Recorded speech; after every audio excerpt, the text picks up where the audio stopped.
manolotra ny araba finaritra indray tomboko lasy tomboko vavy tonga soa tokantraminao amin'ity alarobia fotoana ifanomezantsika atao anatin'ny fandarana sahila zao eto amin'ny fahitalavitry ny MBS ity mazava loatra arahanao amin'ny onjam-peo ihany koa ary arahanao amin'ny tambajotra tserasera be dia be ny vaovao miodikodina vaovao mafana toy ny mahazatra antsika dia sady andray vahinintsika rehefa avy eo no hitafatafa mahakasika ny vaovao mafana rehetra ary dia toy ny mahazatra ihany koa dia rako manolotra amin'ny mpanolotsain'ny tanàna namana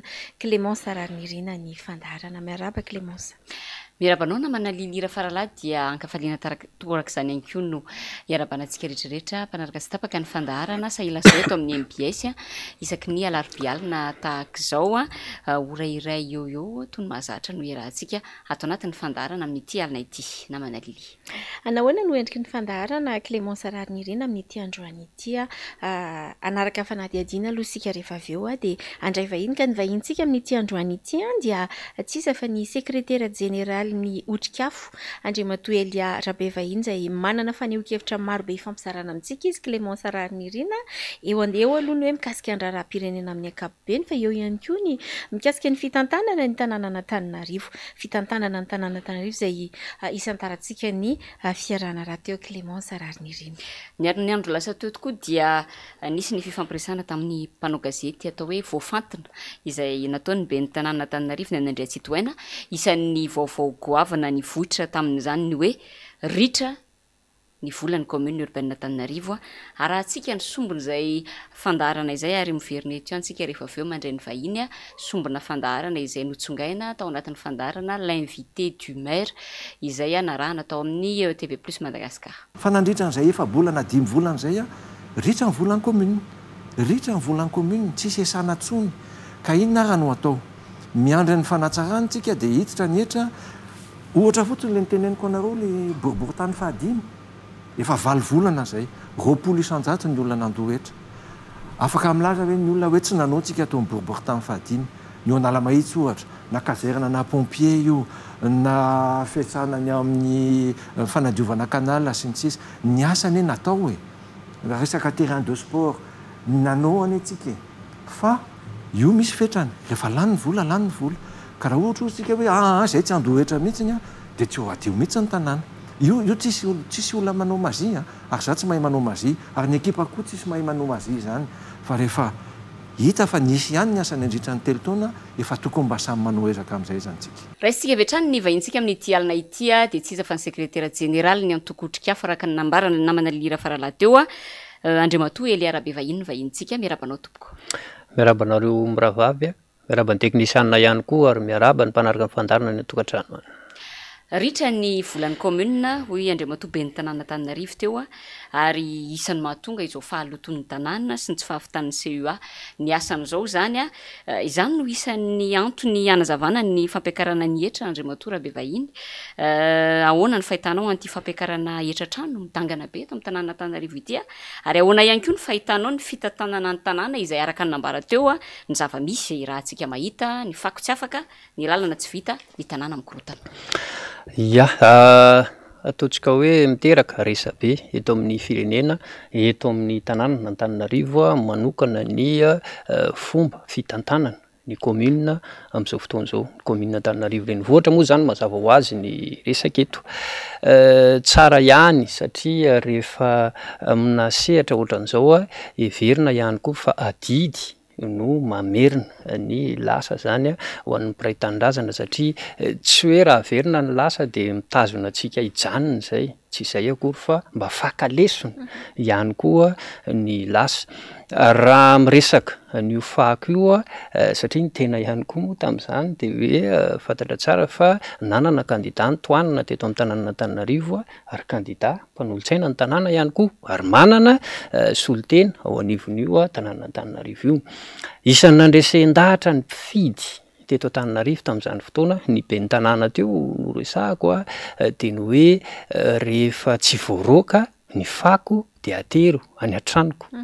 zany aloha mba tsara ihany no mamerina an'izany zavatra zany isan'ny resahana ihany koa tamin'izany fotoana dia ny hoe raha tiana handroso ty tanàna n'Antananarivo ity dia tsara no mifidy ben'ny tanàna izay mitovy loko amin'ny fitondrana fohy be isan'ny fandresen-dahatra nataondrareo zany tamin'izany fotoana zany. Ny tena moa zany sy ny ekipa tamin'izany de efa nahita hoe ahoana moa no apossible zavatra sahala am'izany fa zareo moa zany zao ny eo de mba samy niandry ohatra ny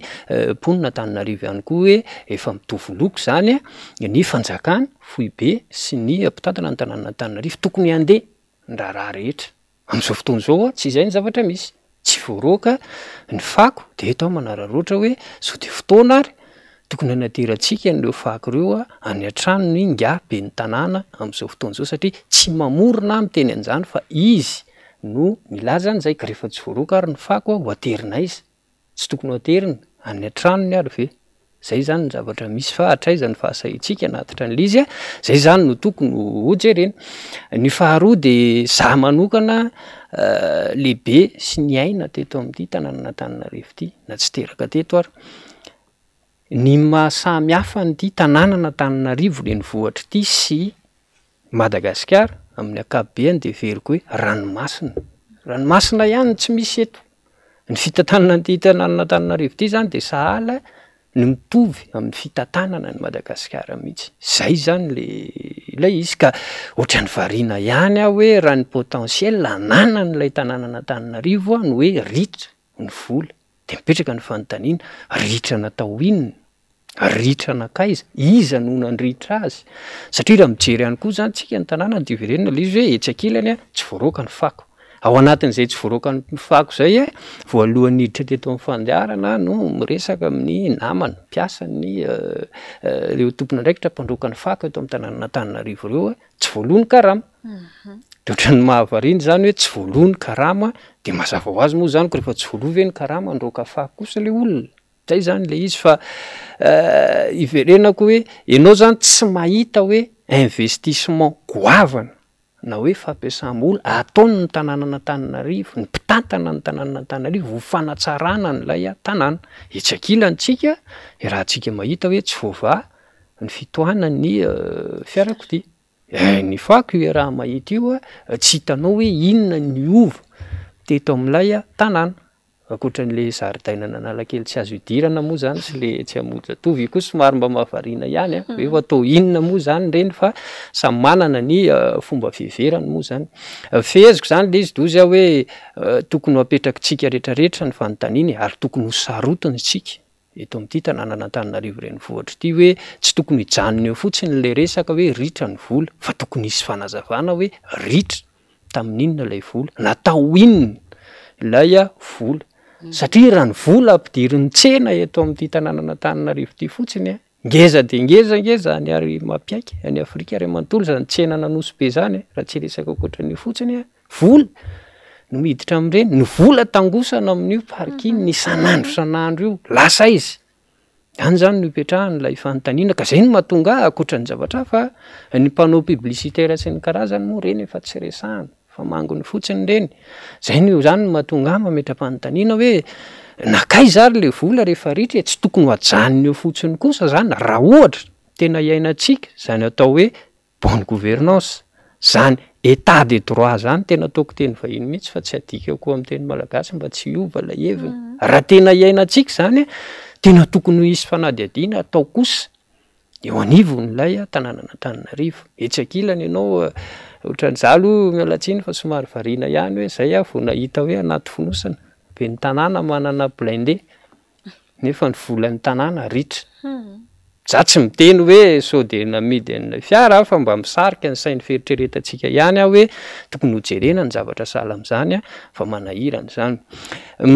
manarak'izany zany raha mijery an'ilay fanazavana satria nanaraka n'iny fandarana iny ihany koa ny tena de ny hoe zay zany ny tohan-kevitra amin'le hoe fampiakarana ny etratrano eto amin'ny tanàna Antananarivo de ohatran'ny vao maika moa zany variana ihany hoe ahoana ary za tsy azonao an-tsaina mihitsy zany hoe ahoana ny fomba hoentina nazavana n'izany resaka zany manahirana ny mieritreritra an'izy hoe etratrano tsy nalona nandritra ny 30 taona de hoe vesarana indray mandeha amin'le mponina Antananarivo zay vozy hoe iza moa no tsy nikarakaran'izany nandritra ny 30 taona lasady son'ilay mponina Antananarivo ve zany le izy de le mponina Antananarivo no vesaranao an'ilay zay io etratrano io le izy tsy mijanona fotsiny amin'io niakatra la etratrano fa tongatra aminy hoe lasa ady ny tompotrano sy ny mpanofa trano le izy tokony ho jereny zany zavatrano fa manahirana satria ilay tompotrano koa etsakilany tsy hometsiny a fa aizary no ahitany an'izany de any amin'ny mpanofatrano izy zany no manondrotra n'le hofatrano de lasa manahirana le izy lasa mampiady olona zany le izy de eto moa zany ozy a hoe le izy amina vanim-potoana sahala am'izao ihany koa de verina hoe adidy ny manome vahaolana ihany koa raha ny lojika ny fiheverako azy zany de ny hoe amina vanim-potoana sarotra iainan'ny firenena sahala am'izao tafiditra ao anatin'izay ny mponin'Antananarivo raha mpitantana mahay ny asany tsy amina fotoana ohatran'izao le tokony hitakianao etra amin'ny vahoaka tantaninao za tsy miteny hoe tsy tokony aloha lay etra fa ozy hoe jereo tsara reo le firenena matanjaka reo iny confinement iny resaka covid iny tena nahitantsika azy mikaikaiky ny vahoaka ao aminy rehefa mikaikaiky ny vahoaka mitady ny fepetra rehetrarehetra na ny mesura rehetrarehetra lay mpitantana farafaratsiny rehefa tsy maintsy aloha le etra alefahana ilay izy misy ary moa tonga amin'ny hoe aleo aloha tsy aloha mihitsy lay etra satria hita hoe sahirana ilay firenena sahirana ihany koa lay mponin'Antananarivo ny tsika indray tsy zay ao anatina crise sosialy enjana be sahala am'izao anao no manery ny mponin'Antananarivo indray hoe ndao vesarana ny tia etra ty de tsy maintsy ho aloha lay etra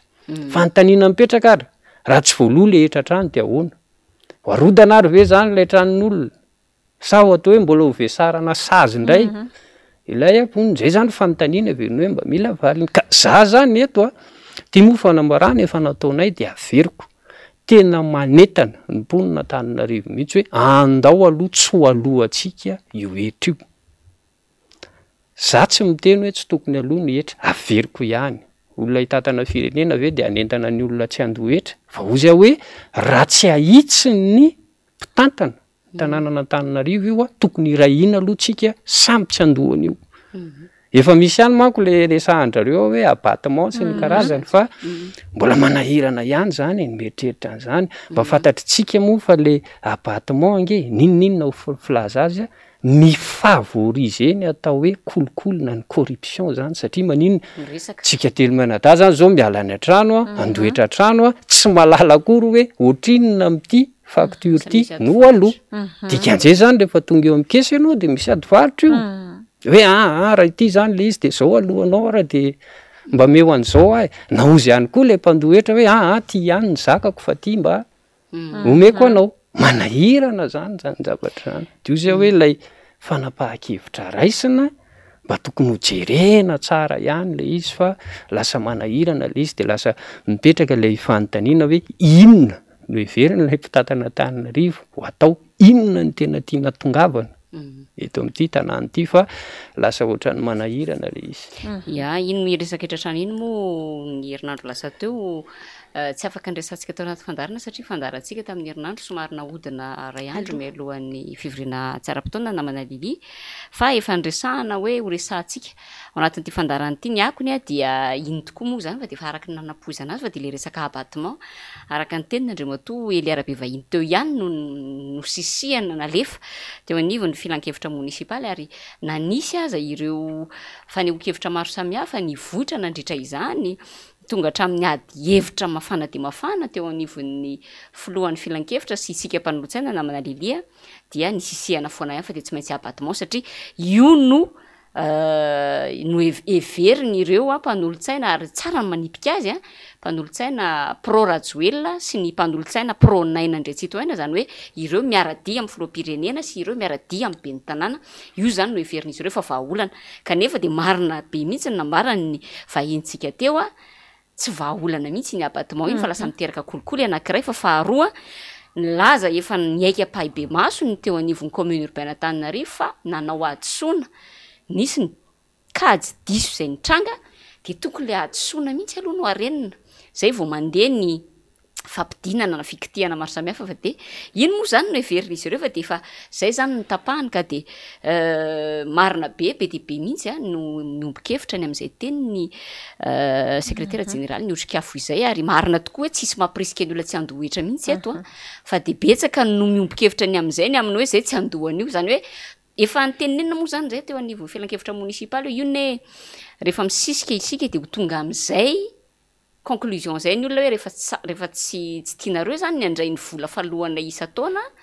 na nikitika an'io araka ny lalàna de zay tsy andoha de zay zany le izy de ho hitantsika eo fa raha miteny ny andriamatobe ny tanàna hoe ny tsy fandoavana etra no tsy hahafahan'ny fako sy ny teny teo ny vahintsika hoe mbola sy voaloko ny karaha mahasambyvaha ny SMA de inona ny tranga afaka ray volana de etsika mahita anazy tao anatin'ireny moa zay no tsy azoko tsara ihany hoe filan-kevitra municipaly no anarantsika zany hoe any amin'reto filan-kevitra reto no mila hevitra raha ny marina ny eo anivon'ny mpanatanteraka ary ny dikan'izay mila hevitra zay de zao hoe ao anatin'ny fotoana hanehoanao hevitra zany de tsara ny miaino anao ary tsara ny misintona an'izay lesona azotroanao anatin'izany ka tao anatin'iny fivorian'iny manokana ny mpanolo-tsaina avy eo anivon'ny antokotiko Madagasikara de naneho hevitra tao anaty fivoriana toy ny ohatra hoe le tenintsika teo mihitsy ny nambaran'ny mpanolo-tsaina tiako Madagasikara hoe maninona raha lay kajy mihitsy no averina satria efa miaiky ianareo fa diso santonany amin'izay ohatra ny lazaina ny hoe tsy mandohetra ny fiangonana sy ny sekolim-pinoana moa ndraisahana tao gaga nefa fa de ny mpanolo-tsaina tia miaraka aminay ohatra zay misy fiangonana de tena nahazo taratasy ara-dalàna nentiny tao ny proof dikan'izany zany tokony efa miaiky leo anivon'ny mpanatanteraka hoe misy lay fahadisoana ary rehefa misy lay fahadisoana de nangataka izahay ny amin'ny hoe avereny lay kajy mihitsy no olana tadio tsara fa lay resaka fanalefahana na lay abattement ngery izy mianadaka ho an'ny taona 1 sy 2 arivo sy 2 sy 3 arivo ihany ray volana latsaka gadona ny 3 sy 2 arivo ny dikan'izany de zao manaiky matotsy ny teny rehefa tsy misy le abattement de ekenao ihany zany le 2 arivo isan-jato sy ny toy ihany ka ntiako lazaina naneho hevitra izahay ho fa ny fehiny de zao hoe izay tiana atao no atao de miteny ihany nareo fa zay conclusion anay foana ihany zay no natonga ny fanapahan-kevitra hoe ny mpanolo-tsaina tiako Madagasikara miaraka amin'ny mpanolo-tsaina Clémence Raharnirina de nanapa-kevitra izahay ny ivoaka ny hevitra any tao anatin'izany ka amafisiko lay tenin'ny mpanolo-tsaina Clémence Raharnirina teo hoe ireo mpanolo-tsaina pomba ny Filoandry Rajoelina sy ny pomba ny ben'ny tanànanay Andrisitoaina zany no tompon'antoka tamin'ilay fanapahan-kevitra sy fanaovana akisisika hoe abattement ny vahaolana zay tsika telo da eto miara-resy lahatra sy mahita fa tsy vahaolana maharitra zany fa tao tahaka ny hoe lalana simba atao tip-top kely ihany zay ny fahitako azy ya zay mikasika ny resaka etratrano iny tsy maintsy nresahana amin'ny rahavavy moa zany zay zavatra satria efa nampanantenana tamintsika hoe oetineto ny akony izay fivoriana izay iresaka lafiny sosialy hatrany tsika Andriamatoa Eliara be vahiny iresaka kosa indray makasika ny resaka délestage na ny fahatapahan-jiro lavareny raha nambaran'ny filoham-pirenena tena amin'ny CCI vato de hoe amin'ny 7 sy 2 arivo na 7 sy 2 arivo anoany mihitsy vao ho tapitra ity resaka délestage ity kanefa nandritra ny fampelezan-kevitra izy de nampanantena fa de hoe ampitombo avoroeny ny famokarana herinaratra nataon'ireo fitondrana ny fandimby farany teo notokanana ny tobo famokarana herinaratra teny farantsana nenjena ihany koa te tsy andany ireo tompona andraikitra no hevery ministera ho nanaonao foana teo anivon'ny jirama zavatra misy tsy mety voavaha foana ny olan'ny délestage inona ny tena fototry ty olan'ny délestage ity raha ny fahitanareo eo anivon'ny otrikafo azo manokana ty mba tsetsatreta tsiaritra fotsiny mialatsiny tamin'le farany teo tsy voaresaka le izy fa irosoana le resaka tsiramasy ny délestage io zay hoe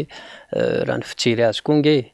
ohatra ny tsy hainy lehibe ny tanàna ny manavaka ny hoe ty orinasany ty tanàna Antananarivo foatra ny tantaratra be izy hoe chef d'entreprise patron en entreprise lay mitantana ny tanàna Antananarivo de mifangaro le izy de heveriny hoe mpiasany ihany koa lay mpiasany tanàna Antananarivo tafiditra ao anatin'izay angamba nareo mpanolo-tsaina de zay no mahatonga an'io lay valy boraingina isaky ny mandeha hoe tikano zay tiana atao io iny mba tsetsatsiaritra ifampizarana fotsiny iny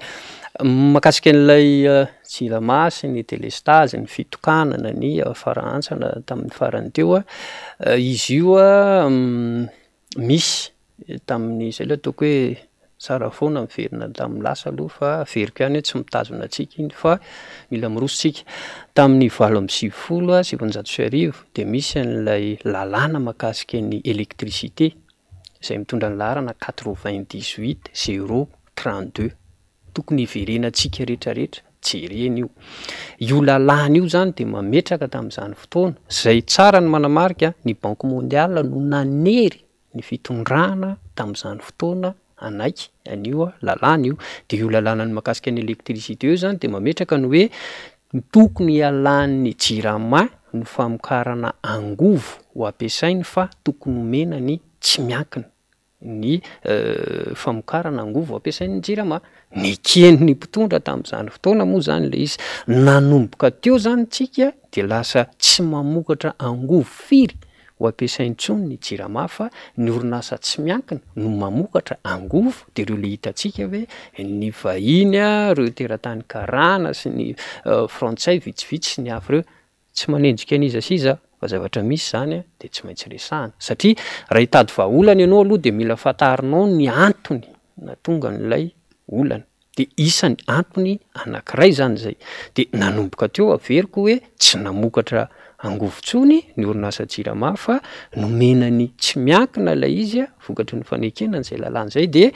ny tena olana amin'izay fotoana zao amin'izay zany de tongotsika amin'le hoe varotra fahatiantoka ataon'ny orinasa jirama io na le hoe vente à perte satria lafo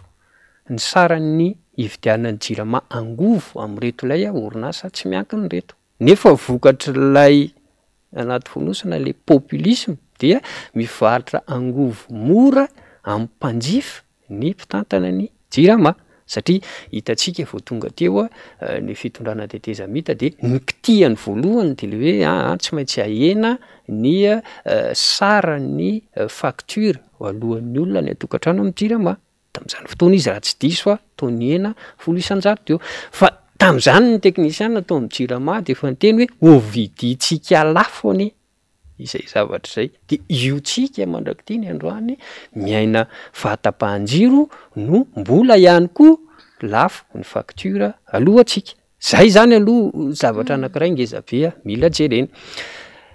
Io jirama io de fantatritsika inona moa ny tena fototry le olana faharoa ankoatran'le vente à perte teo zany na le varotra fahatiantoka de ilay resaka solika. Ny subvention rehetrarehetra alefa ny fanjakana ao amin'ny orinasa jirama io de ny andro tokony de andoavana n'ilay vidina solika tsy voaloha amin'reto kompania anakefatra reto. Tamin'ity taona 2024 ity zao de 500 miliara ariary ny subvention nomena ny orinasa jirama. Izahay efa ela no niteny fa tsy vahaolana ity resaka politika na subvention ity amin'ny sehatra rehetrarehetra fa eto moa zany ny jirama no resahantsika. Ankoatran'izay ihany koa mba mampalahelo ihany koa sange no mijery hoe ny malagasy ane ka miodidina ny 510 isan-jato no misitraka ny vokatry ny jirama zay mbola mizara eo amin'ny 5 isan-jato ny mampiasa rano eo amin'ny 10 isan-jato mampiasa jiro. Nefa le subvention ka ny vahoaka malagasy rehetrarehetra no mandoa azy na ny mampiasa na ny tsy mampiasa ny vokatra ilay orinasa jirama. Zay zany de efa manahirana. Tabataban'izany moa zay tamin'ny fotoan'andro no mbola miteny ihany amin'izao hoe tsy mety zay zavatra zay fa tokony alana fa misy vahaolana io saingy tsy rosony ny mpitantana zay. De eto zany miditra amin'ny vahaolana de ny hoe tatoato zay de miresaka foana ny hoe isika anie i Madagasikara anie efa misy an'io ilay orinasa Madagascar Wool izay mamoaka menaka mavesatra eto amintsika io. Vahaolana anankiray ho an'ny orinasa jirama io ary vahaolana ngezabe ary maharitra. Matoa reo le orinasa tsy miankina ny avakin'ankaratra reo efa mividiny io menaka mavesatra io amin'ny tsy miroro satria mamany olana le izy. Fa maninona ary zany ny tsy mitady ny fomba rehetrarehetra ny fanjakana sy ny ministera ny angovo moa etsakilany sy ny mpitantana ambony ao amin'ny orinasa jirama mba hahafahana mampiasa n'ity menaka mavesatra tsy miroro ity ao amin'ny orinasa jirama satria vahaolana ho atsika io. Zay io Madagascar Wool io koa misy parana action ny fanjakana malagasy ka raha tena te hovahana ny olan'ilay jirama inona ary ny olana na de le anjara action ny fanjakana fotsiny ary omena ny orinasa jirama de mivaha ny olana ao anatin'le izy. Fa ny zavatra manahirana manko de zao misy business ngezabe koa na tena aloha tsorina mihitsy hoe misy réseau ana mafia miaraka amin'reto kompania tsolika anakefatra reto de misy ihany koa mpitantana ny jirama sasatsasany sy ny rehetra kosa dia ny fanjakana foibe ihany koa mitazona n'ilay jirama tsy anana vahaolana satria ohatran'ny manahy am'le izy fanahinany hoe sode ireto ilay vahiny orinasa vahiny na vakin'ankaratra mividy amin'ny Madagasikara Wall-leto so de ireo ihany indray no mamatsy ny orinasa Jirama. Zay zany lay menaka mavesatra zany de lasa mividy am'ireo indray no zany zay satria le fomba fanao eto amintsika eto manahirana. De za zany tena tsy olaka mihitsy ilazany hoe satria fantatra fa ireto le kompania tsolika anakefatra reto sasany am'ireo ny orinasa Jovena ohatra no mpapiditra menaka mavesatra na fiololory eto amintsika de ireo no mivarotra amin'ny orinasa Jirama. Dikan'izay zany azo heverina mihitsy hoe manao ny lobbying rehetrarehetra ihany koa le kompania tsolika ireo tsy ampiasantsika an'ity menaka mavesatra tsy miroro ity nefa mba fantatritsika ve raha ohatra tsika ka mampiasa an'io tombontsoa voalohany aloha ankoatran'ny délestage mivasy ny karazany stable ho azy ny toe-karetsika afaka misarika n'le atao hoe mpampiasa vola na le investisseur tsika satria isan'ny mahatonga ny olona na ny teratany malagasy misy ihany koa ny manam-bola na ny vahiny avy any ivelany tsy hampiasa vola eto amintsika sady lafo ny kohany elektricité atsika no ratsy ny kalitao de tsy miditra ny olona ka raha ohatra ampiasaitsika le Madagasikara olona zany de azo antoka fa eo zany ny atsika ny vidin'ny solika eto amintsika amin'izay fotoana zay tsy iankina amin'ny fiakaran'ny baril avy any ivelany na hoe iankina amin'ny sandan'ny euro na ny dollara fa afaka ataotsika amin'ny vidiny fixe le izy inona ndray ary no de diavintsika ka eo zany no izy hoe volonté politique raha jerena le izy tsy tena te hamany olana ny mpitondra fanjakana fa raha tena ovahana ny olany délestage tompoka androany io amin'ny alalan'ny fampiasana ny menaka mavesatra io de miva ary ny tombony amin'izay tsy hitany hoe zany miva fa sady mba tsara ny kalitao tsy misy tsony ny délestage isika ihany koa amin'izay fotoana izay ny mpanjifa mba misitraka mividiny mora ny facture ny Jirama satria tsara ihany mampafantatra hoe io menaka mavesatra io ankoatran'le menaka mavesatra misy an'ilay teknôlôjia hoe craquine catalytique zay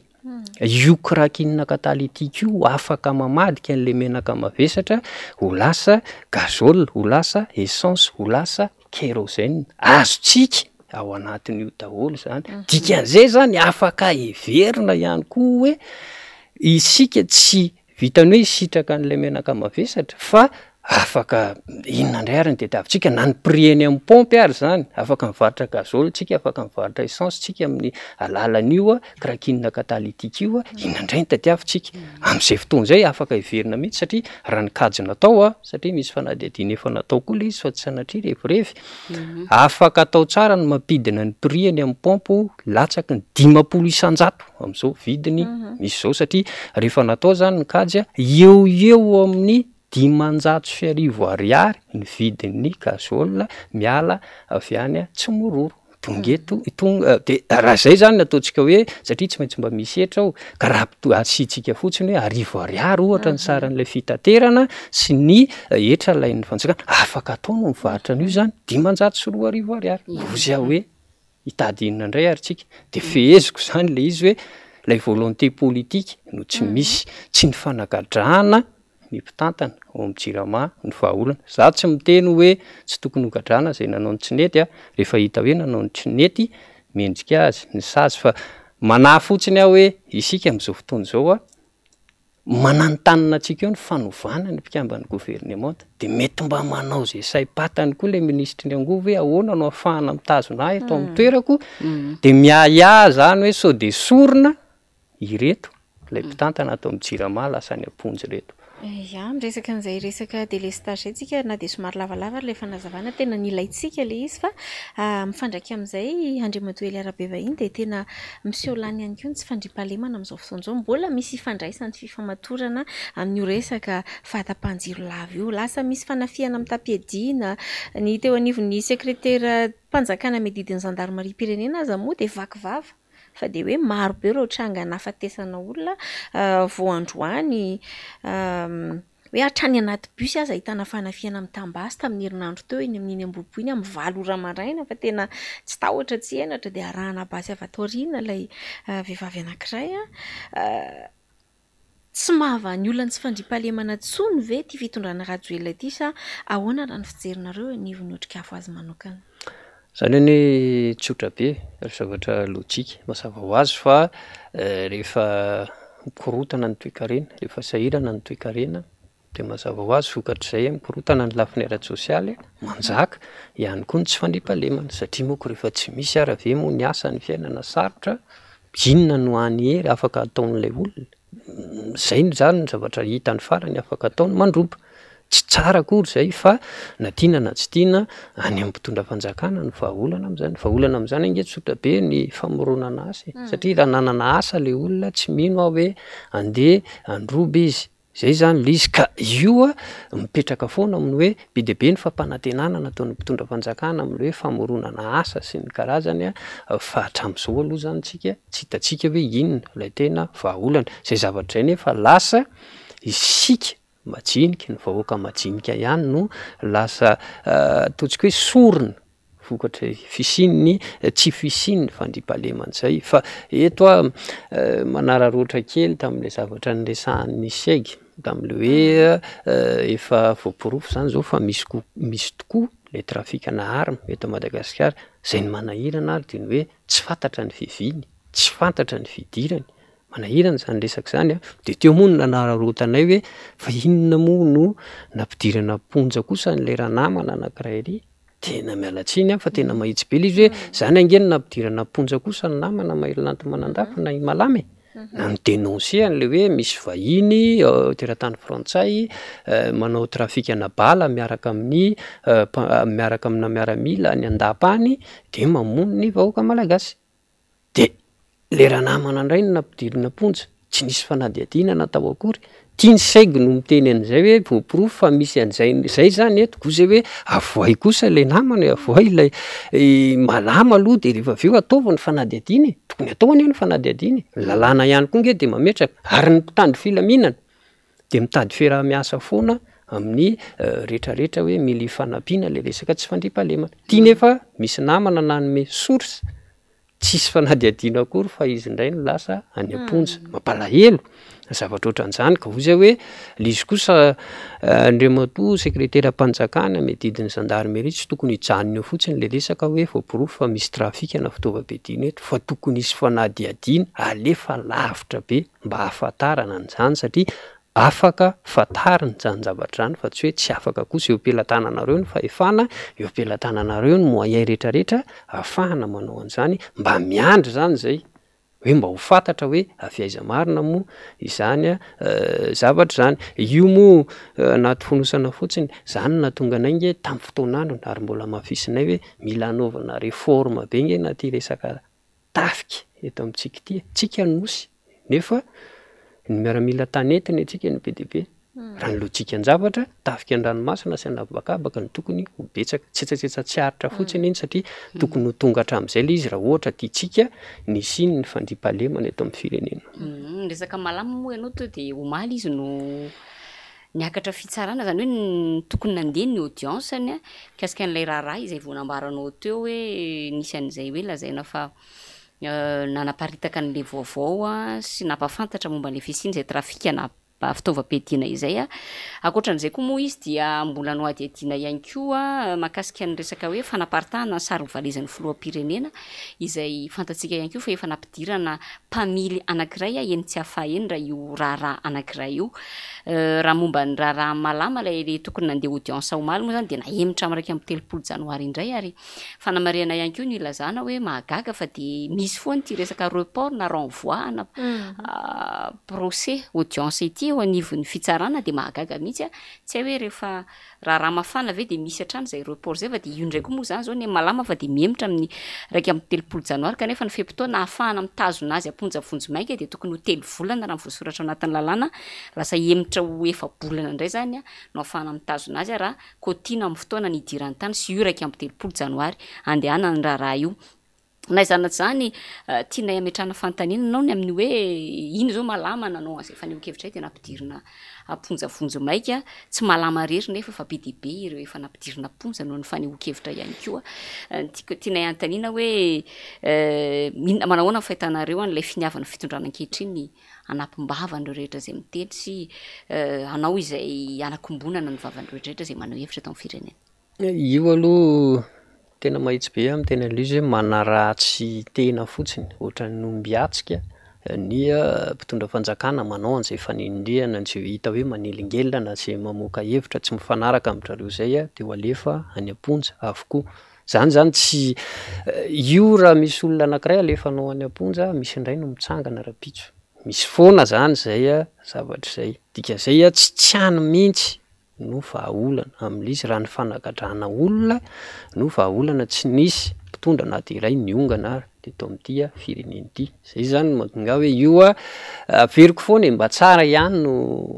makalesona tamin'ny lasy fa ny zavatra hita raha zao de vao maika ilay fitondrana hita hoe sahirana ary miaratsy tare vokatr'ireo fanagadrana zay ny karazan'ireo fa ny aty mba zavatra tiako tsipihana hoe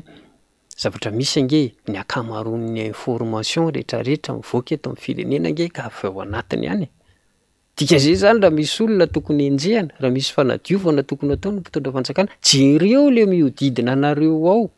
Fa avy ao avokoa nge no ny information rehetrarehetra fa tsy hoe avy aty amin'ny mpanohatra akory na hoe avy any an-danitra io na avy aty ambanin'ny tany. Zay le izy. Dika zay raha misy zavatra fanadiovana, raha misy fanagadrana tokony atao de zay mamoaka ny information avy ao anatiny ao angambana tokony gadrana voalohany. No zay ahako fa io ne miteny foana le mpitondra fanjakana hoe tsy tokony ho tambajotra tserasera no akatsika référence na anaovana an'izao na zao. Kanefa ny fanapahan-kevitra raisina amin'ny ankapobeny eto amin'ity fireneny ity raha ty fitondrany ity aloha de tena hita be hoe tambajotra tserasera mitondrana an'ilay firenena ihany koa. Any no andraisana fanapahan-kevitra rehefa misy aty amin'ny sehatra ny everina fa manelingelina ny tena nefa zany mba milalao an'io sehatra io na tsy manaratsy ary fa mba mamoaka ny information rehetrarehetra everina hoe tokony ilaina sazy ny mahazo azy. Za manokana ozy hoe tsy zara ny mpitondra fanjakana ary ve mahita olona manampy azy manome ny information rehetrarehetra sy ilaina ahafahany mandray fanapahan-kevitra tokony ilay mpitondra fanjakana ary ny iaro andreny olona ireny fa tsy ilay mpitondra fanjakana indray no anasazy azy. Fa le izy feheziko ary averiko foana hoe tsy manakana olona tsy hiteny tompoko ny fanagajana. Ny fonja raha teo koa tsy atonona ny 27 millions ny malagasy. Zay le izy. Dika zay ozy hoe aza manaratsy tena amin'io nareo fa zavatra hafa jereny. Raha ohatra indray moa zay indray tsy fantatra. Raha mieritreritra mbola hitondra firenena, raha mieritreritra mbola hilalao politika eto amin'ity firenena ity de verina hoe tsara ny makalesona. Fa raha zavatra hafa indray moa le izy hoe tsy hanao afa-tsy rapadango, angorona de lasa, zay indray resaka hafa. Miresaka eo nareo tady tsaroko tampoka tao anatin'le l'invité du maire Clémence Rarinirinina ny hoe nirary ny mponina Antananarivo rehetra hanao fety sambatra ny ben'ny tanàna ary de aza manaiky avilivilo izy na akorontan'ny tambajotra. Le resaka ao teo ny tena marina lasa ilay anivon'ny fitondrana mihitsy no mametraka lanja sy le tambony be an'le tambajotra fa amiko tondrozotra mazava ny tokony hitantanana ny atao ny tokony atao raha mitondra sy tokony andraikitra marina ianao. Tsetsatsiaritra iny fa iverina kely atao miresadresaka tsika indray matoa ely arabe vahiny raha tombanana ny fitantanana ny firenena amin'izao fotoana izao de maro ny zavatra hita hoe tena tsy mandeha amin'ny lohan'ny trony zany ary manamarina an'izany be dia be ireny antotanisa izay mivoaka mahakasika ny Madagasikara ireny. Farany teo aza moa dia nataon'olona esoeso ilay hoe nahazoana an'ilay trophée mahakasika ny resaka industrialisation kanefa rehefa jerena ny lisitra dia tsy hita hoe aiza Madagasikara ao anatin'ireo firenena ao anatin'izany resaka industrie zany. Ny fitondrana nefa ny etsy andaniny ny resaka an'le tambajotra tsy tsika dia hoe manao hetsika famorim-bahoaka maro samihafa izay tsorona moa hoe zany hoe tena efa miendrika fampelezan-kevitra mialohan'ny fotoana raha ny fihetsiketsehana hita aloha hatreto miezaka manasa ny sain'ny vahoaka amin'ny filazana fa miasa izy ireo amin'ny alalan'ny fampanantenana fanatanterana foto-drafitrasa maro samihafa. Farany teo dia hitantsika fa dia napetraka ny vato fehizorony autoroute izay voalaza fa hoe ampitoena Antananarivo sy Toamasina indray andriamatoa ely arabe vahiny. Tsotra ny fanontaniako hoe ho tanteraka ve sa tsy realista ve sa tsy ahoana ny hevitrao? Tsika miainga amin'ny zavatra efa nisy foana tsika tsy mamorona betsaka no efa niresahana teto fa aiza ny efa rany ohatra fotsiny azo resaka an'le hoe gasikara Izy efa mahita an'izany fiara zany mandeha ve tsika sa farafaratsiny na tsy mahita azy mandeha eny an-dalambe eny ary mba mahita hoe iny fa efa tafapetaka ny pneu efa mba miodina ilay raharaha tsy mahita an'izany tsika eto. Be dia be zany ny zavatra efa nampanantenaina aloha fa hatreto raha ny zavatra lazaina mihoatra mivita fa nipaka ilay izy. Zao indray tsika miresaka autoroute dia mahatsiaro aho hoe fandresahantsika teto ny flyover, fandresahantsika teto ny téléphérique, zao indray tsika autoroute dia ohatran'ny kely finoana zany indrindrandrindra koa ilay fempotoana eo am-pelantanana ilay mpitondra fanjakana, volana ange sisa isainy raha ho tongany tsika mialatsiny amin'ilay raha ho tongany satria manahirana ny zavatra misy zao izy hoe ahafahana mavita an'izay ve betsaka ihany koa izay makety efa natao zay, betsaka ihany koa ny fanokafana asa efa natao. Izy io ary moa lasa tafiditra tamin'ny vadiny 10 mihitsy tamin'ny fotoan'androny nametraka vady fototra nefa rehefa avy eo ilay raharaha tsy hita. Dikan'izay zany ozy aho hoe tenako manokana ny otrik'afo tsy dia taitra amin'ny zavatra sahala amin'izany fa matoa zay ilay mpitondra fanjakana manao an'io tsy ho ataony izy zay. Zay zany zay aloha ny tena constat zany fa tsy sanatria akory hoe fanaratsiana ny tsika tena tsy zany mihitsy fa rehefa izy zay no miteny hoe eny tsy anao izy zay, rehefa izy miteny hoe tsia le tsy ekeny iny ataony iny zay. Mifanaraka amin'ny zava-misy sa tsy réaliste sa tsy iza aloha ozy hoe amin'izao situation misy an'i Madagasikara zao milazany filohan'ny République za tsy miteny hoe tsy mila autoroute tsika fa ozy hoe zay ve ny tena laharam-pahamehana zao, zay ve zao no maiky raha ho anay any amin'ny faritra atsimo zao ohatra ozy hoe mba mirary zay ny avy tany zany ireny Terezy zany tsy hita tabilolo hatreto mirary zay mba ho tody hatrany farany iny lalam-pirenena fahasivy iny zay zany betsaka ny toerana mamokatra any amin'iny faritra atsimo iny. Ozy zay hoe mba mirary zany hoe tsy aloha ve mba mijery ny zavatra misy marina le lalana tena ilaitsika fa amiko au lieu de hoe hanao autoroute sao de dia tena heverinareo hoe ny any atsimo ihany no resahako ozy hoe jereo aloha iren'ilay toerana rehetrarehetra mamokatra eto Madagasikara reny ahoana no ahafahana mamoaka ny vokatra any ambany ravikazo any. Raha za zany dia zay no ataoko aloha satria zay zany zao no hita hoe maiky ny 20% ny malagasy raha teo tantsaha miaina eny amin'ny tontolo ambanivohitra tsy aleova aloha ireny karakaraina raha ohatra zany tena hoe réaliste marina ilay mpitondra fanjakana fa tia moa samy manana ny fomba fiheverany atao hoe fandrosoana, samy manana ny fiheverany ihany koa hoe inona no maiky amin'ny filan'ny vahoaka amin'izao fotoana izao satria raha ny zavatra misy zany zao fotodrafitrasa ezaka izany ilay mpitondra fanjakana fotodrafitrasa ange ka any amin'ilay sehatra fahatelo fa ny aty amin'ilay sehatra voalohany sy faharoa tsy voakitika ny aty amin'ny sehatra voalohany zany hoe ahoana aloha ny ananan'ny olona asa rehefa avy eo rehefa misy ny asa afaka mamokatra ny olona ahoana ny andonana n'ilay vokatra iny vokatra iny amin'izay rehefa avy eo mitaky fotodrafitrasa isan-karazany tokony hirindra sahala amin'izay zany ny fomba fampandrosoana an'ilay firenena ho an'ny otrik'afo aloha zay fa ny lojika ny mpitondra fanjakana hafa indray ny azy hoe avaty amin'ny telo indray zany makaty amin'ny ray ohatrany manahirana ny zavatra sahala amin'izany lizy koa nefa rehefa avy eo sady resahana fotsiny lizy nefa tsy vita na tsy atao akory ary dia zay ny manahirana koa zay hoe rehefa mitantana firenena tokony apetraka tsara amin'ny tany ny tongotra zay ihany ny lakileny fa raha vao misavony ianao tsy mandeha io faharoa ihany koa zany tia mba apetraka le fanontaniana hoe le tontolo misy atsika mihitsy mety tsy mitovy ilay tontolo misy ny mpitondra fanjakana tena efa miaina any amina mondy hafa mihitsy izy fa le vahoaka hoentina tena mbola le tontolo aty amin'ilay mitrongo vohomana mihitsy misy an'ilay vahoaka hany ka tsy mifanaraka politika ny mpitondra fanjakana sy ny filan'ny vahoaka malagasy raha vo ireo nefa tsy mifanena tsisy raharaha vanina zany amina firenena anankiray. Ny resaka fampanantenana marobe tsy tanteraka ianao dia iny moa efa ambara foana le hoe oeraoera dia ny oeraoera dia marobe tokoa isan'ny heveriny maro fa oeraoera indray ny resaka fanamboarana autoroutine fa aleo moa ny apitso ny tsara hoe ho tanteraka tokoa ve sa tsy fa raha ny zava-misy aloha na ny réalité a akoatra nyreny resaka fampanantinana zay tsy tanteraka araka ny nambarany vahinsika teo reny de ny zava-misy androany a tsy voalony karaha mampiasa ao anatin'izany karamana ireo mpiasan'ny Sénat ary Madagasikara ihany koa raha miresaka fanatanjahantena isika de tsy nahavita akory nandefa solitena asy amin'ny Nosy Maurice iaro ny voninahitry Madagasikara ao anatin'ilay lalao ny CJSOI izay isaky ny misy ny andiana lalao izay karakaraina zany karakarain'ireo nosy izay mandray an'izany lalao zany a dia voasolitena foana Madagasikara hatramin'izay fa de tamin'ity indray mandeha ity de tsy hita tableau Madagasikara tsy fahita hatramin'izay zany zavatra rehetrarehetra zany ka iny moa raha nanao ny fampielezan-kevitra indray matoa filoham-pirenena de nametraka le fanontaniana hoe mbola misy fanjakana ve eto de tiako apetraka aminao le izy indray matoa le arabe vahiny androany manoloana an'ireo olana samy hafa ireo hoe tena mbola misy fanjakana ve eto amin'ity Madagasikara ity raha tarafina amin'izany zavatra misy rehetrarehetra izany misy fanjakana kosa eto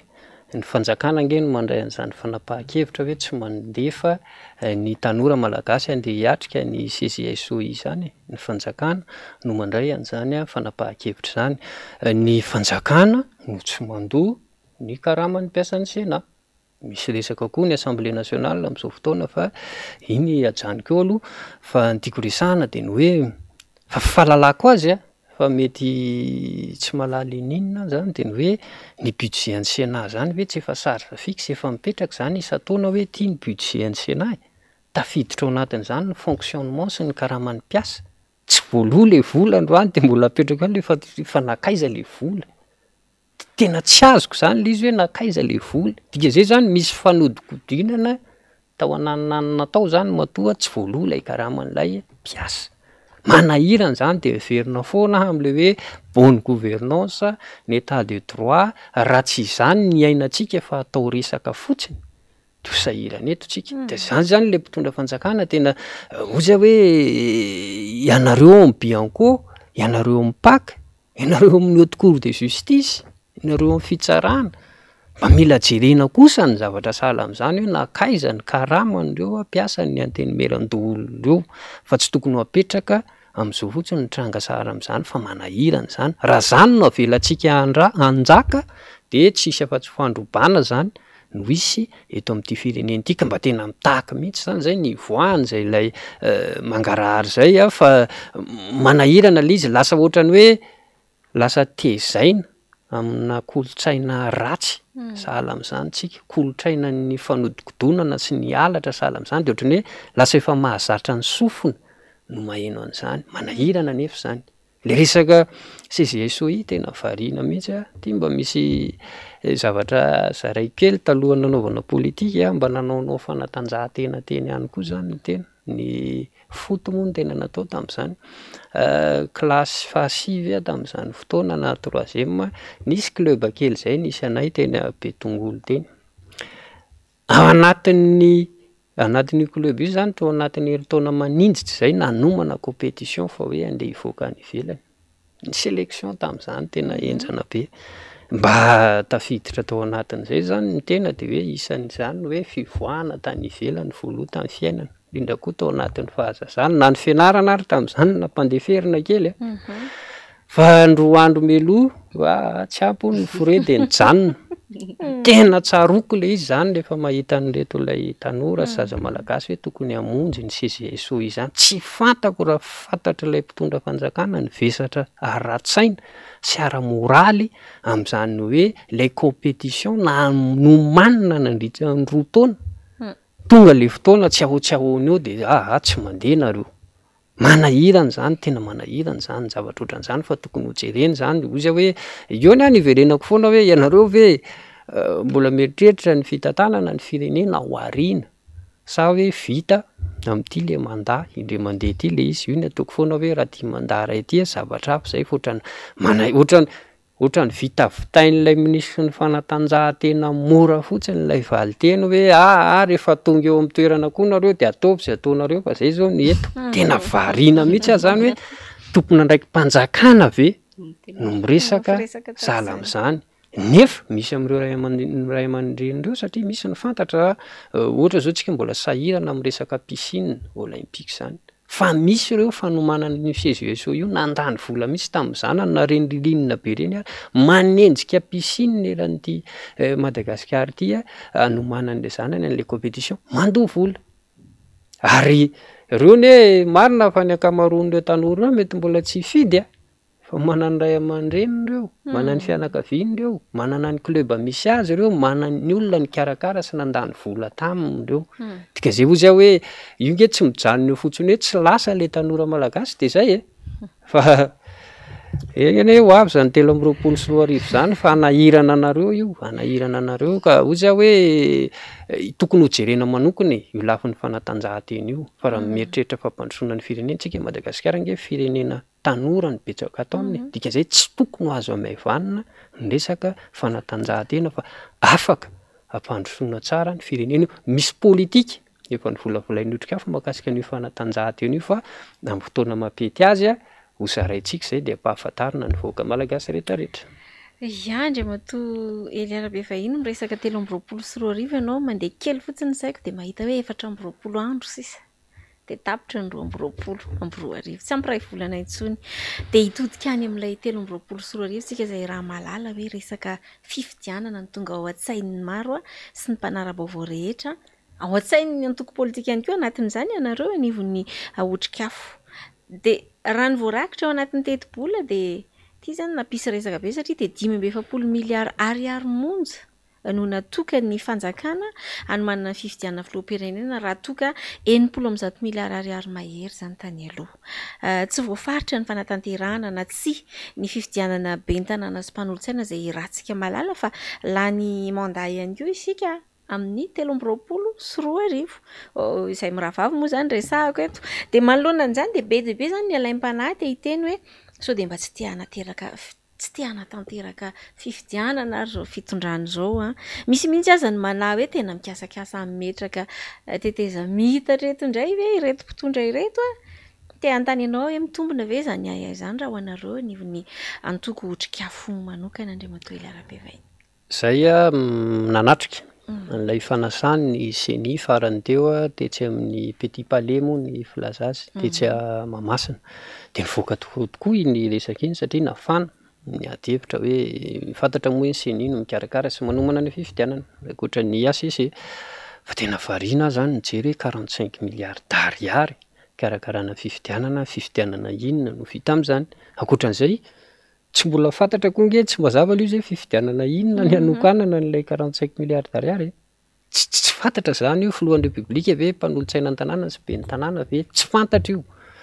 de eo zany no mipetraka ny aya ary tam'izay satria vokatry ny fahafanany ny adihevitra de namaly mihitsy ny filohan'ny seni hoe ko rehefa tsy misy ny vola de tsy manikarakara fifidianana zaiko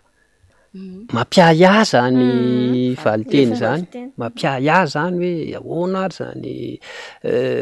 zany zavatra zany vola vaiza no anaovana fifidianana maninona ny tampotampoka io miteny hoe rehefa tsy misy ny vola de tsy manaovy tsy mikarakara fifidianana ny senia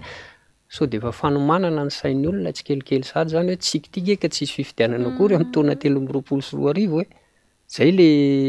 le izy ka tsy magaga ara le tonga hatrany iny adihevitra hoe misy mieritreritra teteza mita sy ny karazany sy ny fa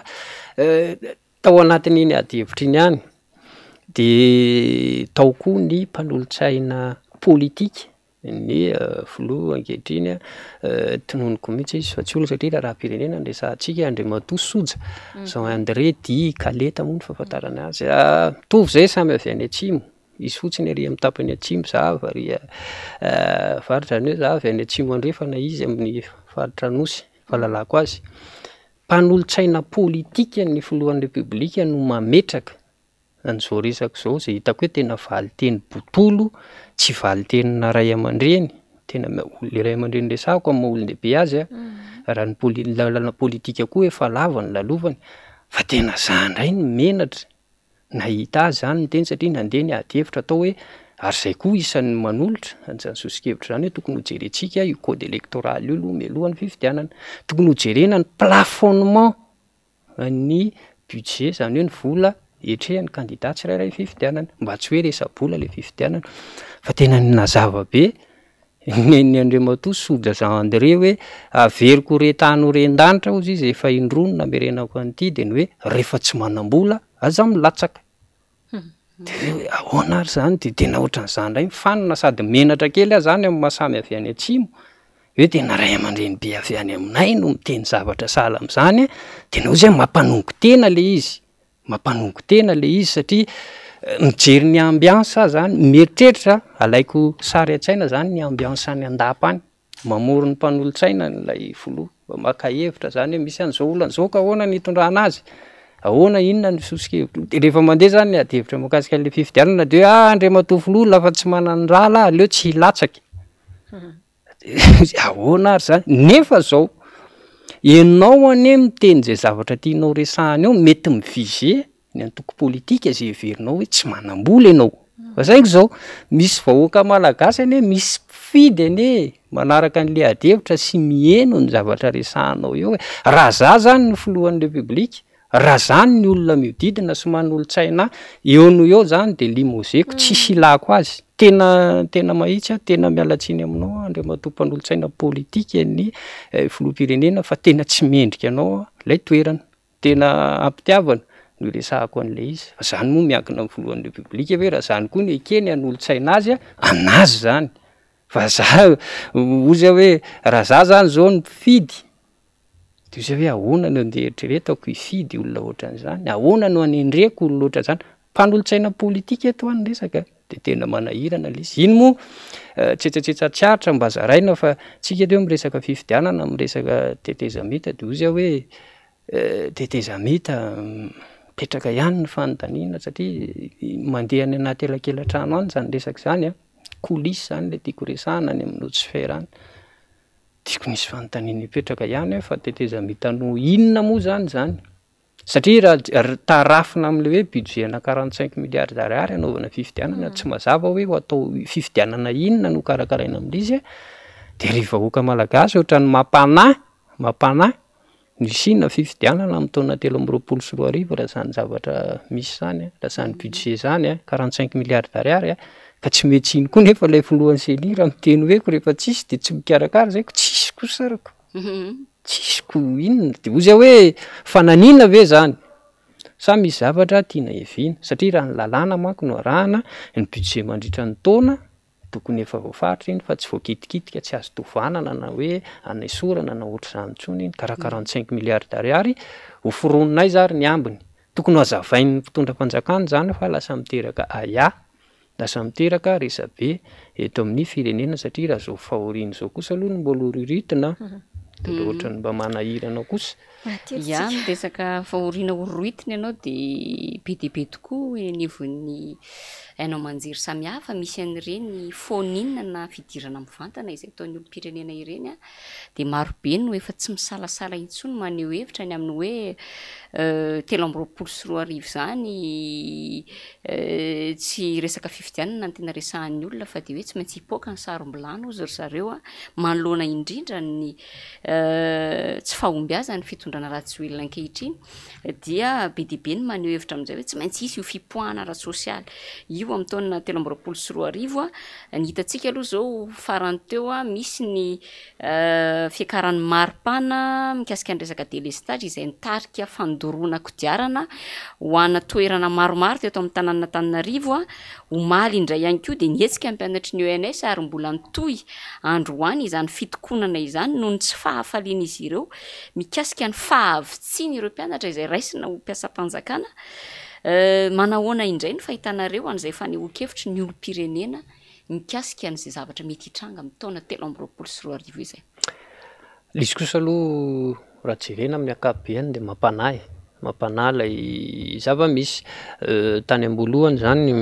ohatry ny antoko rehetrarehetra de mijery ny fiainam-pirenena de manao fanadihadiana de conclusion anay zany de ny hoe misy risque lay élection en 2023 satria ny eo toerana anao zay alany azy ny aty misehatra ny fanoherana koa tsy anaiko mora fotsiny an'izay halatra heverina ho atao eo zay zany le izy satria miresaka an'le alatra ihany satria le doublon mbola tsy hita zay toyany zay ndresahany nga Terirako-Tonarivo zay iny mamerina ihany ho an'ny Pâques fa nisy fitoriana napetraky ny otrikafo momba an'iny tamin'ny 12 Novambra 2024 tsy misy toyany le izy hatramin'izao matoa zay nametraka an'le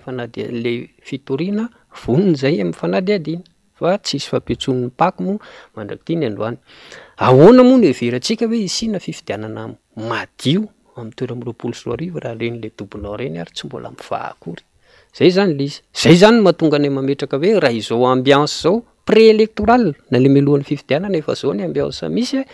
manjaka be le tsy fifampitokisana eo ampisehatra politika, fiarahamonim-pirenena, ny vahoaka mpifidy sy ilay mpikarakara ny fifidianana eo sy misy ny ACC zay tsy tokisan'ny olona toy izay hoe tena misy risque le élection en 2023. Ahina indray zany ny krisina crise post-électorale raha ohatra tsika zao ambiance zao no hoentintsika miroso makany amin'ny fifidianana. Zay no mahatonga anay mametraka hoe betsaka pitsopitson-dalàna, betsaka ny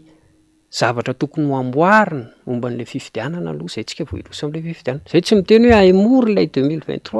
fa mbola manana fotoana tsika ahafahana mifandinika amin'izany. Zay zany le izy fa melohan'izay indray nefa zany hoe zay zany zay crise post-électorale aorinan'ny fifidianana 2024 fa raha zao zavatra misy zao indray de tena ohatran'ny miahiahy indray zay hoe tena ahina ny fipoahana ara-tsosialy melohan'ilay fifidianana raha ohatra ka mitohy zao zavatra misy zao satria tena tsy misy olona tsy mitaraina. Isan'andro anao zany isaky ny fo de maheno mialatsiny amin'ilay voabolana hoe ny bory tataon'ilay mpitondra fanjakana sy ny miodidina azy. Ratsy hoe indray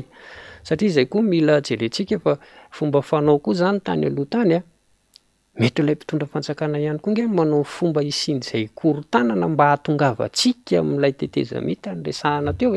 zany mety possible koa zany satria averiko ihany hoe androany tsy mandray karama ny mpiasan'ny Senat ohatrany mamperitreritra zany.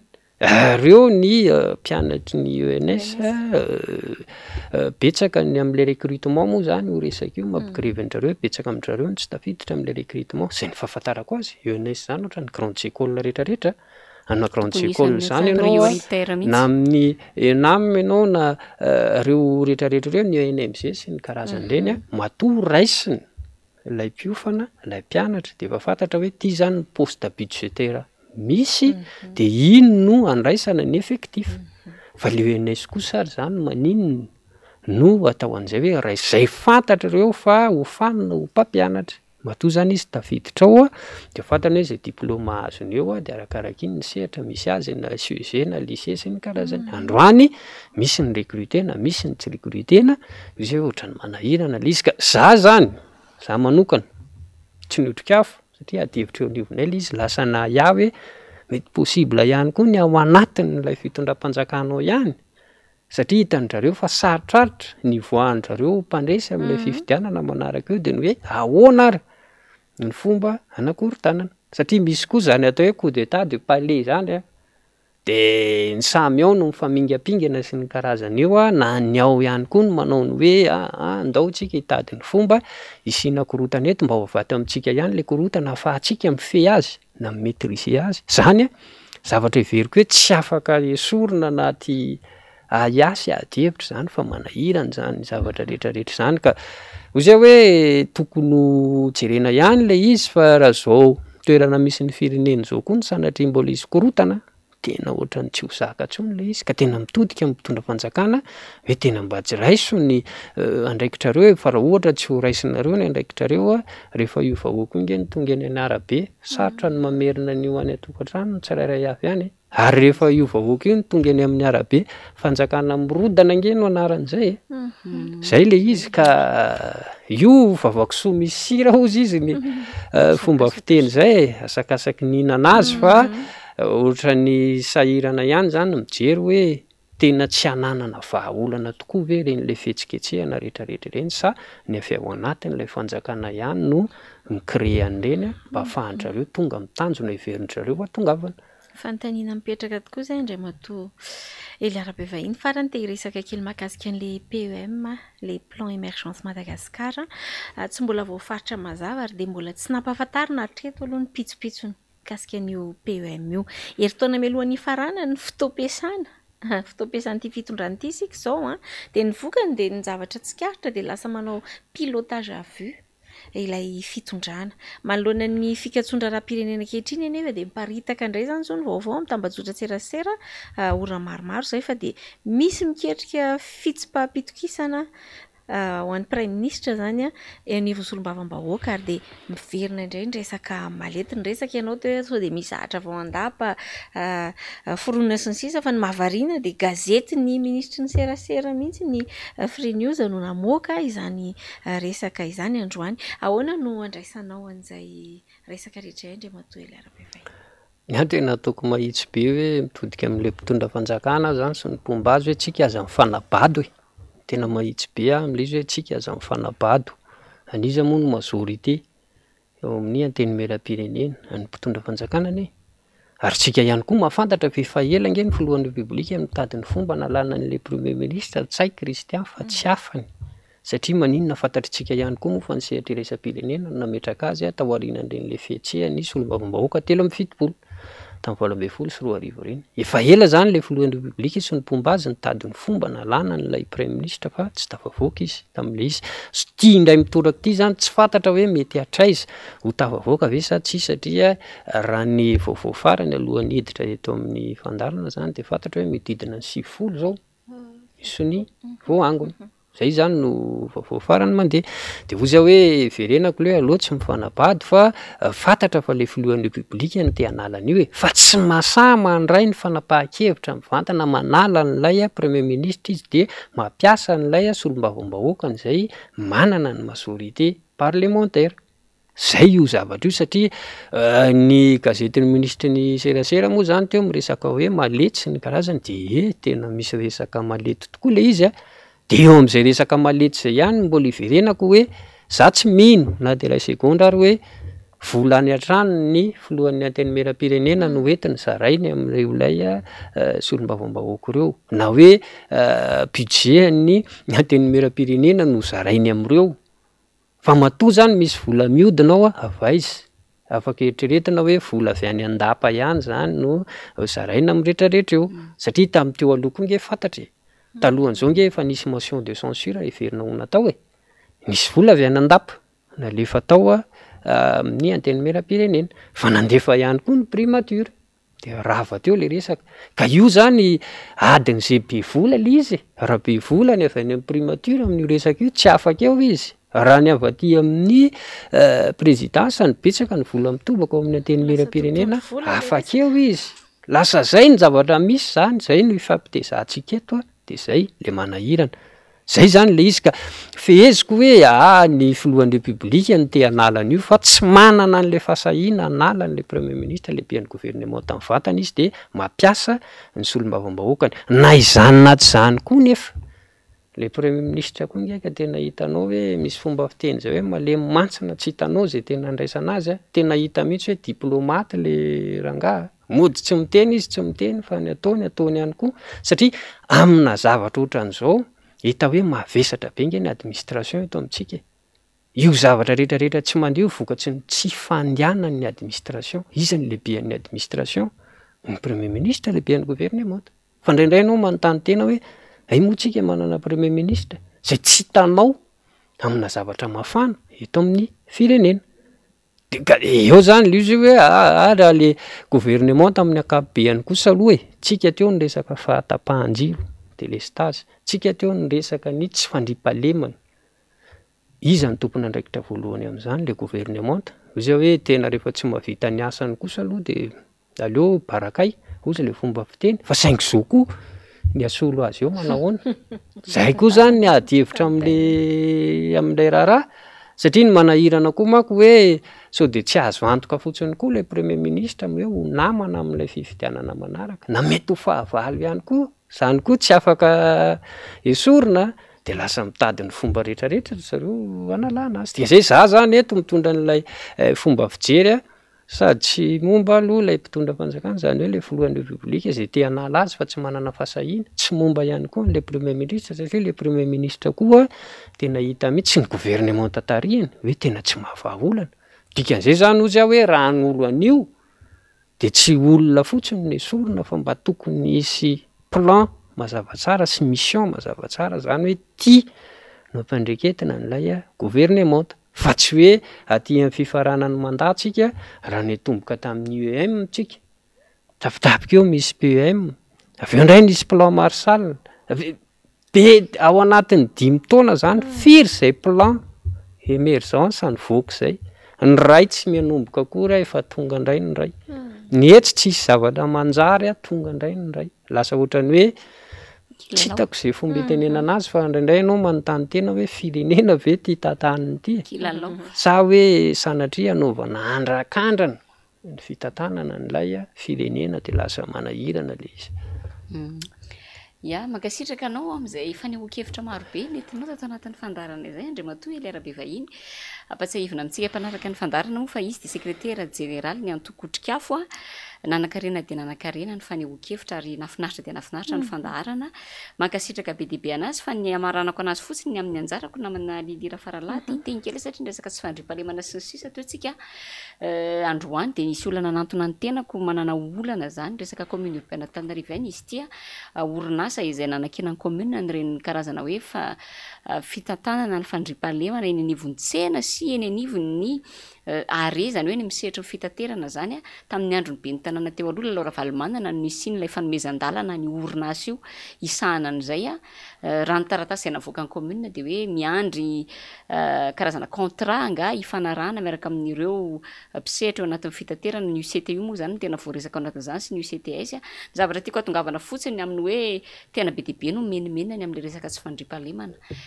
raha makeny tsena zao de tena hita hoe tena tsy mandry fahalemana ny olona satria be deabe ny aripôsy be deabe ny sito mahery nefa nisy an'tony fifanarahana ny rahana teo aloha tony zany auto autorisation zay nomena ahafahana miantoka an'izay farafakeliny mba misy fandriam-pahalemana saritsarina fandriam-pahalemana ihany aloha na de atao hoe mbola tsy tena tanteraka manontolo aza de nefany de ohatrany hoe hodininy ohatrany hoe mifanipinipy-bolona eo zany ny commune sy ireo mpisehatra anatin'ny fitaterana sy ny eo anivon'ny-tsena ihany koa satria rehefa nanantona ny talemisahana ny tsena hono izy ireo zany dia ohatrany hoe tsy nirarahina ohatrany koa ny talemisahana ny fitaterana ka mampalahelo de mampalahelo ny zavatra misy satria resaka tsy fandriam-pahalemana io tena isan'andro raha mbola mijery Facebook de misy foana hoe voendaka ny anaty taxi be voendaka teny tsena nisy nanao aripôsy nisy nanao sito mahery sy ny sisa nefa zany tony misy izay tsy andoavan'ny commune vola fa fifanarahana eo amin'ny zareo sy mpivarotra sy zareo sy mpitatitra fotsiny ihany ny ahafahana mametraka an'izany de nefa dia inino ny mpitantanan-kehitriny tsy tanterahana ka za moa no niezaka nankaherana le olona nitaraina hoe ny mpitantanan-kehitriny de tsy mahay an'izany antsoina hoe continuité de l'état fa io be deabe ireo karazana ataontsika hoe raha reny délibération raisiny teo aloha reny ary amin'le resaka hoe tsena izay naorina teo Sorano de tsy tahotra tsena raha de noravana satria hoe efa miova ny fitantanana ohatrohatran'izay ka de mampalahelo ka de anaovana tsipiteny kely ihany ny ampitantana ny tanàna mikasika an'izay hoe misy an'tony olona tony mitaraina efa tonga tany amin'ny commune izy nefa dia inina manakatom-baravarana ny eo anivon'ny commune mikasika an'izay resaka fametrahana fandriam-pahalemana ny anivon'ny fitaterana sy ny tsena izay ya ankasitrahana zay fanehoan-kevitra zay Clémence Saranilina misaotra manamafy ny fisaorana anao Andriamatoa Eliarabe Vahiny zay nanaiky vahinina iteto ary de miresa mahita ito moa zay miravavy de misy mihitsy ny vahiny toa anao fa de manan-karena mandrapitapitra ny fandaharana antenaina fa mbola betsaka ny aonatsika aoriana ary heverina ihany koa fa nitondra fahalalana be deabe ho antsika mpanaraka ny fandaharana ny fifampizarana izay nataon'ny vahiny teto ety ampamaranana moa de tsy mitsahatra ny manentana izay miravavy hoe sehatra ahafahany rehetra miditra maneho hevitra sy mandray anjara ity fandarana ity ary dia aza atao mampisalasala ny miantso anay mivantana betsaka tokoa ianareo no mitaraina ny olana samihafa eny anivo ny boriboritany eny anatin'ny tanàna eny atao ahoana tokoa moa arak'ilay fanazavany vahintsika teo hoe rehefa mifanalavitra loatra ilay tontolo misy ny mpitondra sy ilay tontolo misy ny entina dia misy connexion tsy mandeha ao ka ho anay manokana aty amin'ny sehatra ny fidianana sy nametrananay no mba mahatsiaro hoe misy connexion akaiky amin'ny vahoaka matoy ianareo ny resaka tsy fandriam-pahalemana teo namana Clémence Ranirina misy ny olana madinidinika gafigafy sy fanaparam-pahefana ataon'ny mpanatanteraka any izay hitaraina anareo aty aminay entina anehoana an'ilay hoe izahay manokana dia manitsaka tsara tany eo amin'ilay tontolo misy anareo dia misokatra ho antsika rehetra araka izany ity fandarana Sailaso ity izay koa no manakatona ny fiarahantsika amin'ity alina ity ankasitrahana manokana namana faly izay tena mikirakira sy mitoto mahafotsy mandro mamasaka izao fandarana izao isaorantsika ny vahiny isaorana ianao nanaraka ny fandarana hatramin'ny farany izay kosa mametraka ny mandram-piona ho amin'ny fandarana manaraka indray.